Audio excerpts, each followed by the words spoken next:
Hello and a very good evening. You're watching the news at 6 on Rajya Sabha television with me, Frank Pereira. Here are the headlines.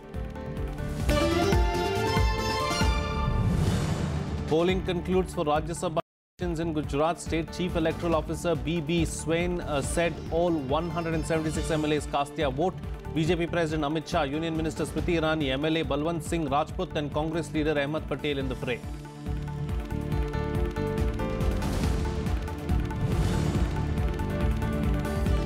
Rajya Sabha proceedings adjourned amid opposition claims that two types of 500 rupees notes were being printed. Government refutes the allegation, says opposition is raising frivolous issues and obstructing the House.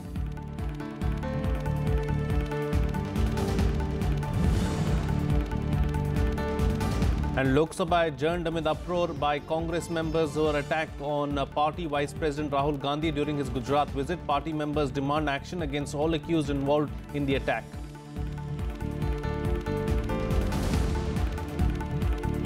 Well, voting for the Rajya Sabha polls in the Gujarat Assembly ended a short while ago. The BJP has fielded its party president Amit Shah, Union Minister Smriti Irani and Balwant Singh Rajput for the 3 seats. The Congress has put up Ahmed Patel, the political secretary of party president Sonia Gandhi. The BJP has 122 MLAs in an assembly that has 176 members, which makes Shah and Irani clear winners. Ahmed Patel, who reportedly has the support of 44 Congress MLAs, is faced with the prospect of cross-voting. His candidature suffered a huge blow, with the NCP stating yesterday that both its MLAs will vote for the BJP candidate.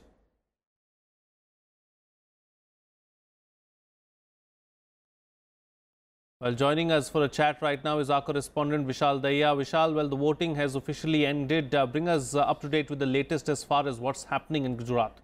Well, after the voting came to an end, the counting has begun short while ago for these seats in Gujarat, and the counting was stopped abruptly after the objections were raised by the Congress party asking for cancellation of 2 votes, 2 of its MLAs who are expected to be involved in cross-voting by the party on the basis that they showed their voting slips to some other people other than the authorized the polling agent of the party. As per the rules, the Congress party claims that no one can show their voting slips to anyone other than the polling agent which has been authorized, who have been authorized by the party. So the Congress party approached the Election Commission.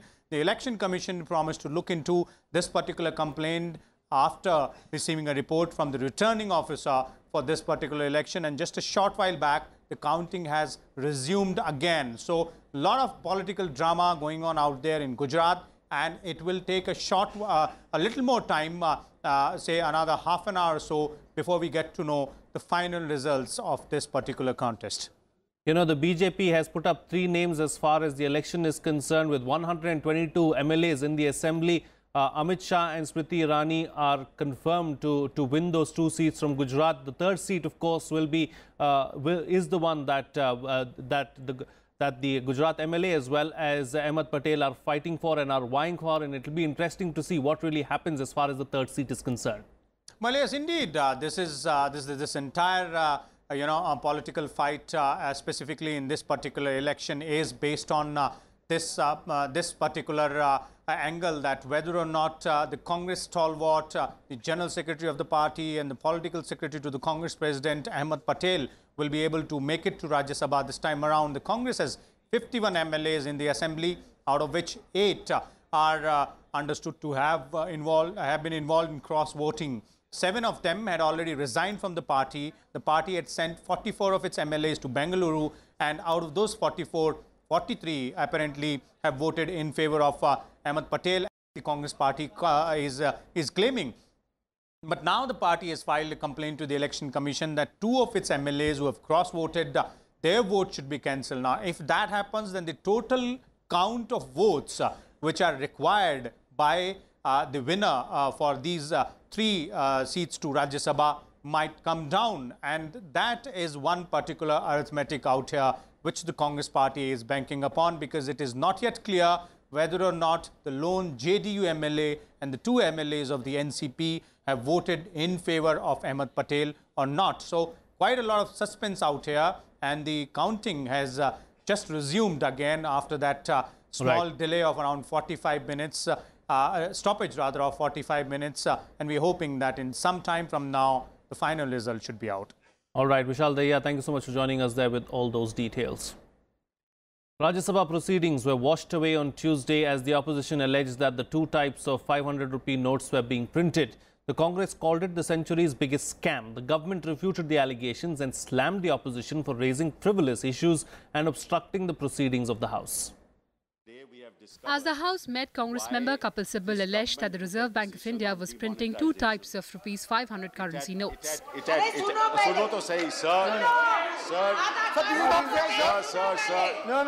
Leader of opposition Ghulam Nabi Azad then alleged that demonetization was the biggest scam of this century. Reserve Bank of India दो किस्म के note छपती है, छपाती है, different size के, different size के, different design के, different features के. Sir, how is the point of order? Yeah, that is the correct point. How it can be the point of order? You have to follow the rule. This is a misuse of the order. सदन के पटल पे रखे हैं. Now, Kapil Sibal ji, bring a substantive motion. Authenticate किया है मैंने. अच्छा ठीक है, Authenticate किया है. सदन के पटल पे रखे हैं. और दोनों नोट के साइज डिफरेंट है. इस सेंचुरी का सबसे बड़ा स्कैम है. ये इस सेंचुरी का सबसे बड़ा स्कैम है कि गवर्नमेंट ही दो किस्म के नोट छापती है. Opposition leaders like TMC's Derek O'Brien, JDU's Sharad Yadav and Samajwadi Party's Naresh Agarwal also joined ranks with the Congress over the issue. Mr. Kapil Sibal has raised an issue. It's a serious issue and the rule is 258. Please look at 258. No, yes. So give him a chance to raise it. 258. Yeah. Look at the notes. So you look at the notes. Reserve Bank notes छापे, दो तरह के note नहीं छप सकते. ये कैसे छपे सरकार को जवाब देना पड़ेगा. ये साइन मैं दे सकता हूँ आपके सामने. साइन करके दे सकता हूँ. लग रहा है देश में दो तरीके के नोट चल रहे हैं. ये बहुत गंभीर मामला है और चूंकि सरकार इसका जवाब नहीं दे रही, हटवाता है, तो समाजवादी पार्टी सदन से वॉकआउट करती है. The Samajwadi Party staged a walkout from the House over the issue.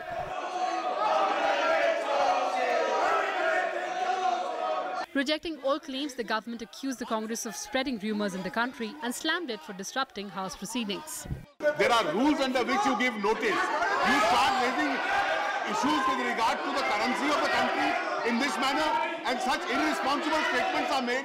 There is a misuse of 0 hour going on, and it should not be permitted at all. जो देश में अफवाह फैलाने का काम कर रहे हैं, वो भ्रष्टाचारी, वो घोटालेबाज जो इससे हताश हुए हैं, डिमोनेटाइजेशन से किनारे पड़ गए हैं, उनको कहीं न कहीं इस तरह की चीजों से उनको मदद मिलेगी. इसलिए As the Congress trooped into the well of the House, 0 hour and question hour could not be taken up. Even in the post-lunch session, there were little signs of any respite. As the Congress continued to protest, the chair adjourned the House till Wednesday. Kriti Mishra, Rajya Sabha TV. Well, the Rajya Sabha referred the Motor Vehicles Amendment Bill of 2017 to a select committee on Tuesday. The committee consists of 24 members. The panel has been instructed to present the report to the Rajya Sabha by the first day of the next session without extension of time. The Motor Vehicles Amendment Bill 2017, which aims to usher in far-reaching reforms in the transport sector, has been referred to the Select Committee of Rajya Sabha. A motion to refer the bill to the committee was moved by MOS for Road Transport and Highways Mansukh Mandavia. Sir, with your permission, I move the following motions. That the Motor Vehicle Amendment Bill 2017 to amend the Motor Vehicle Act 1988 to address issues such as road safety, passenger mobilities, transport reforms, citizen facilitations, and reduction of corruption in transport sector, as passed by the Lok Sabha, be referred to a select committee of the Rajya Sabha. The motion to refer it to a select committee was adopted by voice vote. The bill was passed by Lok Sabha in April this year. With instructions to report to the Rajya Sabha by the first day of next session without extension of time. Those in favor, please say aye. Those against, please say no. I think the ayes have it. Motion is adopted. The Motor Vehicles Bill was proposed to replace Motor Vehicles Act 1988 to usher stricter rules and penalties for traffic rules violations. The Motor Vehicles Amendment Bill proposes to levy heavy fines for overspeeding, driving without wearing a seatbelt, making Aadhaar mandatory for vehicle registration and regulation of cab aggregators. Kriti Mishra's report for Rajya Sabha TV. Meanwhile, the Lok Sabha was adjourned for the day after an hour and 20 minutes of proceedings today. This after the Congress raised the issue of the attack on Rahul Gandhi's convoy in Gujarat last week, which led to war of words between the Congress and the BJP. While the Congress alleged that Rahul Gandhi could have been seriously hurt in the attack, Home Minister Rajnath Singh said that Gandhi has been flouting the SPG cover on a number of occasions. Lok Sabha was adjourned until Wednesday after the Congress raised the issue of recent attack on Rahul Gandhi's convoy. As soon as Lok Sabha met for the day, Congress members entered the well saying Rahul Gandhi could have been seriously harmed.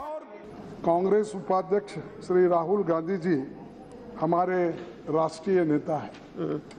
उन्होंने बाढ़ से बुरी तरह प्रभावित क्षेत्रों का दौरा करने के लिए गुजरात बनासकांठा पहुंचे थे। उन पर जानलेवा हमला हुआ, उनके ऊपर पत्थर फेंके गए। इस हमले में राहुल गांधी जी बाल-बाल बचे, लेकिन उनकी गाड़ी के शीशे भी टूट गए। अगर पीछे सीट में गिरने के बजाय अगर आगे गिर जाती तो उनकी जान चले जाती थी। A war of words broke out in the House after Mallikarjuna Kharge accused BJP workers for acting as terrorists for pelting stones, a comment which BJP demanded to be expunged. मैंने इसी सदन में बीजेपी के बहुत से बड़े-बड़े नेता और सरकार के ओर से भी एक वक्तव्य आया था कि जम्मू कश्मीर में जो पथरावबाजी हो रहे थे वो टेररिस्ट कर रहे हैं, ये हम सब मानते हैं। लेकिन गुजरात में कौन से टेररिस्ट आए, वो कौन से थे, मैं वो पूछना चाहता हूँ। क्या जम्मू कश्मीर से टेररिस्ट आए थे? क्या गुजरात में बीजेपी के कार्यकर्ता टेररिस्ट बन के इनकी जान लेना चाहते थे? बड़ा अपमानजनक बात किया है, उसको पूरा एक्सपंज करना चाहिए। अगर कुछ भी गलत है तो मैं गुजरात के जनता को, गुजरात के कार्यकर्ताओं को कश्मीर के इसमें क्या करना, ये सारा गलत है। Responding to Kharge's allegation, Home Minister Rajnath Singh said that the Congress Vice President has violated the security protocol on several occasions in India and abroad. Singh said in the last 2 years, Rahul Gandhi travelled abroad on 6 occasions for 70 days without taking any SPG security along. Rajnath also rejected the claim that Rahul was not provided adequate security during the Gujarat visit. और पिछले 2 वर्षों में श्री गांधी 6 विदेशी दौरों में 72 दिन बाहर रहे हैं। इन 72 दिनों की अवधि में एसपीजी कवर उनके साथ नहीं रखा गया है। अध्यक्ष महोदय, देश जानना चाहेगा, सदन जानना चाहेगा कि विदेश में कहां गए, क्यों नहीं उन्होंने एसपीजी कवर लिया। एसपीजी कवर तो इसीलिए मिला हुआ था, वो चाहे देश में रहें अथवा विदेश में रहें, बराबर एसपीजी कवर उनके साथ रहेगा। लेकिन जानबूझकर एसपीजी कवर को इसी देश में छोड़ देते हैं और वह विदेशों की यात्रा करते हैं। Singh's sharp attack highlighted Gandhi's trips abroad, an issue which the BJP has often highlighted. His remarks led Congress members to troop into the well with placards. Rahul and party president Sonia Gandhi were not present in the house.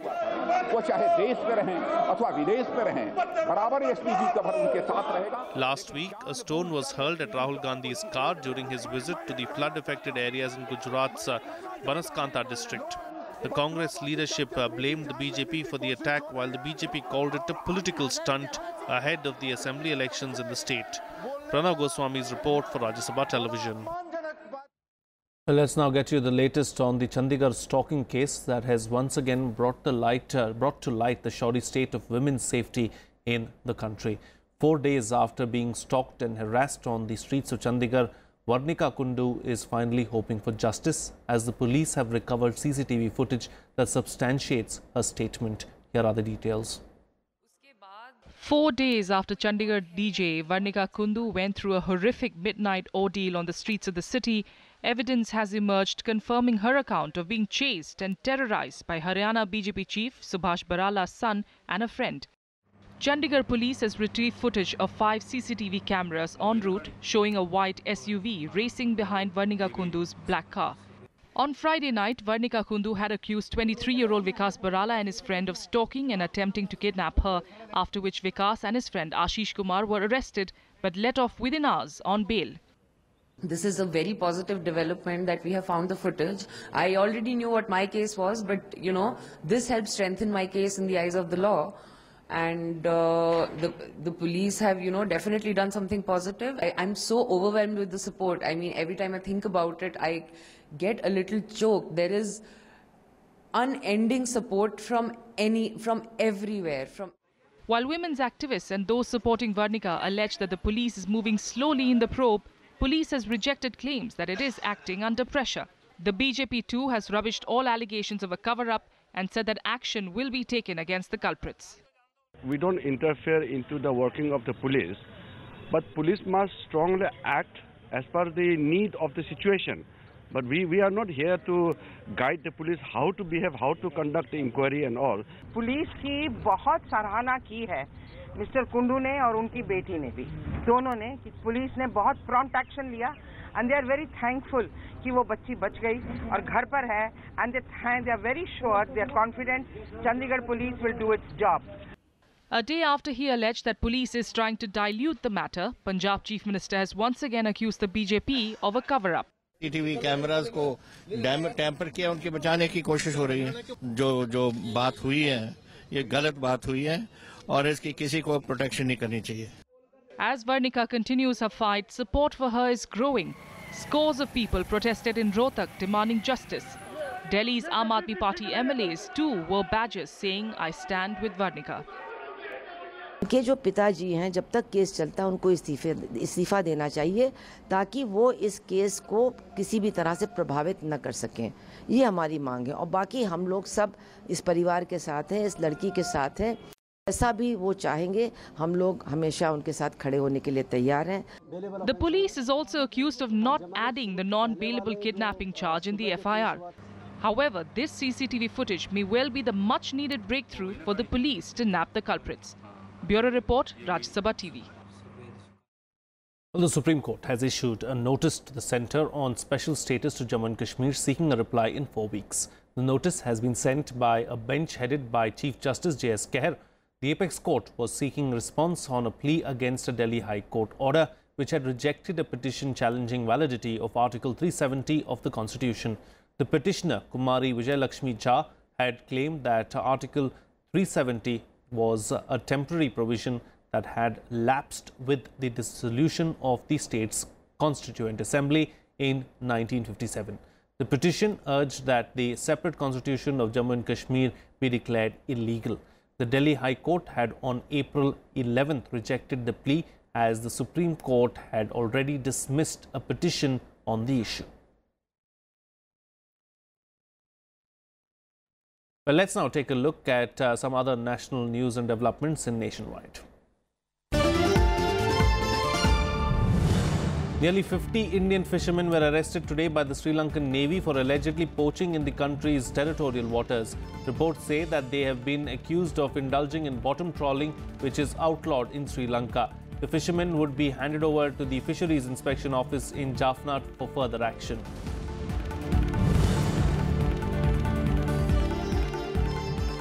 A Delhi court today fixed August 23rd for framing charges against Chief Minister Arvind Kejriwal and his deputy Manish Sisodia in a criminal defamation complaint. Metropolitan Magistrate Pranjal Aneja, who was scheduled to frame charges today, was on leave. Kejriwal and Sisodia also sought exemption from appearance on the ground that they have to attend the 4-day monsoon session of Delhi Assembly, which commenced today.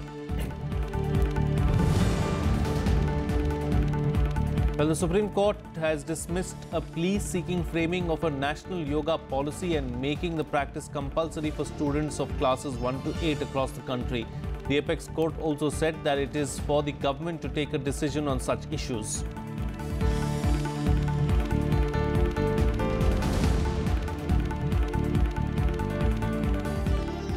Well, moving on to some international news now, where Kenya went to polls on Tuesday to elect its new president. This ends the months-long campaign dominated by concerns of vote rigging and fears that the country will be plunged into violence once the winner is announced. Leaders of two of the main ethnic groups, Uhuru Kenyatta and Raila Odinga are pitted against each other, perhaps for the final time. The key concern this time is whether Kenya would echo its 2013 election, which was a peaceful affair, or the 2007 election, which led to violence fueled by ethnic divisions and killed more than 1,000 people. Long queues were seen outside polling stations across Kenya on Tuesday as millions cast their votes to elect their new president. From first-time voters to those bent with age, thousands descended upon polling stations early morning to cast their ballots under heavy security. Nearly 2 lakh police and security personnel, including wildlife rangers, were deployed amid fears of a communal violence following the announcement of results. The tightly contested clash pits President Uhuru Kenyatta against his longtime rival Raila Odinga. While Kenyatta, the son of Kenya's founding president, is seeking a second and final term in office, it's also Odinga's last bid for the presidency. Casting his ballot, the incumbent president said the loser of the election should concede defeat. My competitors, as I have always said, in the event that they lose, let us accept the will of the people. I am willing myself to accept the will of the people, so to them too. Accept the will of the people, let us come together, let us pull this country together, and let us move forward as one nation, because that's the only way that we can achieve our joint vision for this country. Opposition leader Raila Odinga, a 72-year-old former political prisoner and son of Kenya's first vice president, called on supporters to congregate at the Uhuru Park for the results.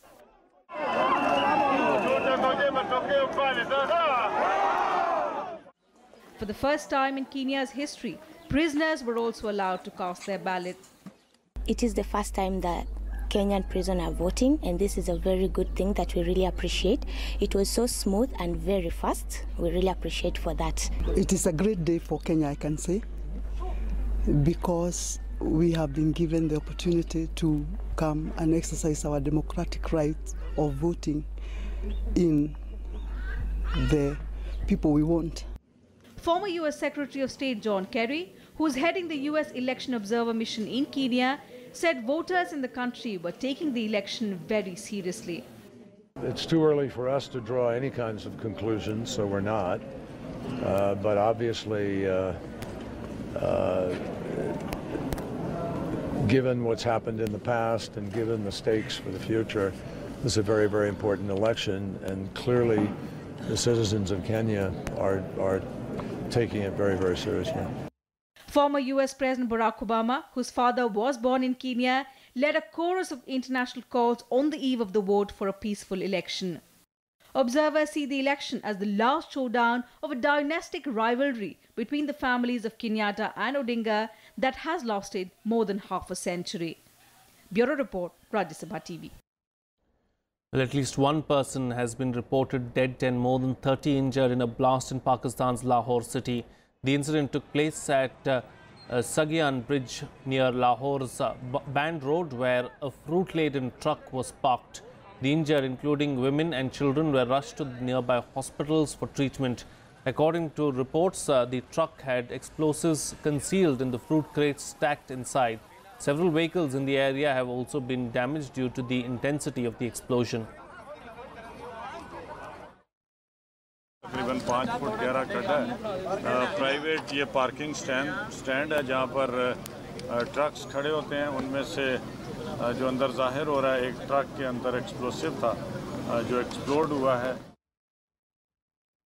Well, here's a roundup of the other international news in Global Buzz. South Korea's foreign ministry summoned Japanese envoy Koichi Mizushima and lodged objections after Tokyo repeated its claim on disputed islands in its defense white paper. The remote islands called Dokdo in Korean and Takeshima in Japan are controlled by South Korea and have been the focus of a long-standing dispute between the two countries.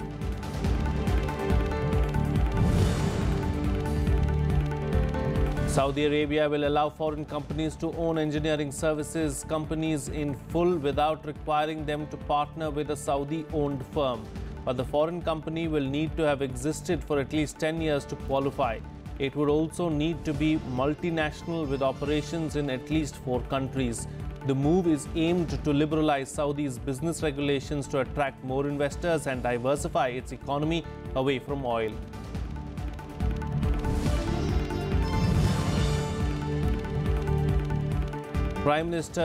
Pakistan's Prime Minister Shahid Khaqan Abbasi and Afghanistan's President Ashraf Ghani have agreed to work together on countering the menace of terrorism and also meet the challenge of providing security in the region.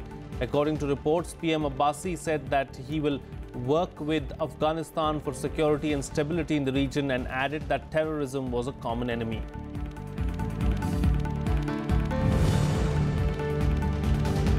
Britain's most senior judge said the government needs to spell out how British courts should interpret rulings from the European Court of Justice after Brexit.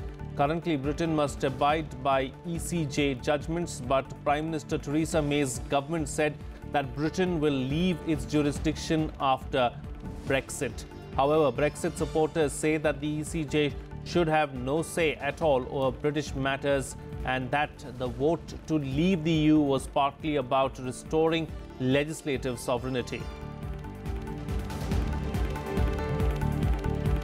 Well, let's now shift focus and bring you up to date with some sports news from around the world in Sports Beat. Well, India finished the Asian Junior Boxing Championships in Philippines with 2 silver and 6 bronze medals. Satyendra Rawat and Mohit Khathana won the silver medals. Satyendra lost to Uzbekistan's Almatov Shokruk in the 80+ kilogram category, while Mohit went down to Kazakhstan's Togambe Sagindik in the 80 kilogram category. Ankit Narwal, Bhavesh Kattimani and Siddhartha Malik, Vineet Dahiya, Akshay Siwach and Aman Sherawat claimed bronze medals in their respective weight categories.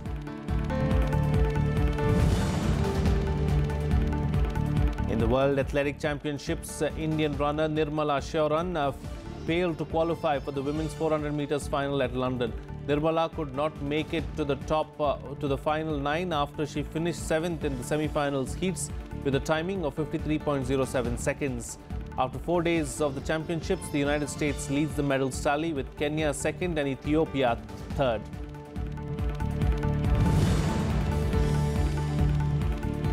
Omar McLeod brought the smiles back to Jamaican sprinting as he won the 110 meters hurdles title at the World Athletics Championships. McLeod dominated the race, winning in 13.04 seconds, a meter clear of defending champion Sergei Shubenko. Kenya's Faith Kipyegon added the world title to her bag as she won the women's 1,500 meters final. Kipyegon ran stride for stride with Sifan Hassan until Hassan faded in the closing stages, while the Kenyan stayed strong to cross the line in 4 minutes 2.59 seconds.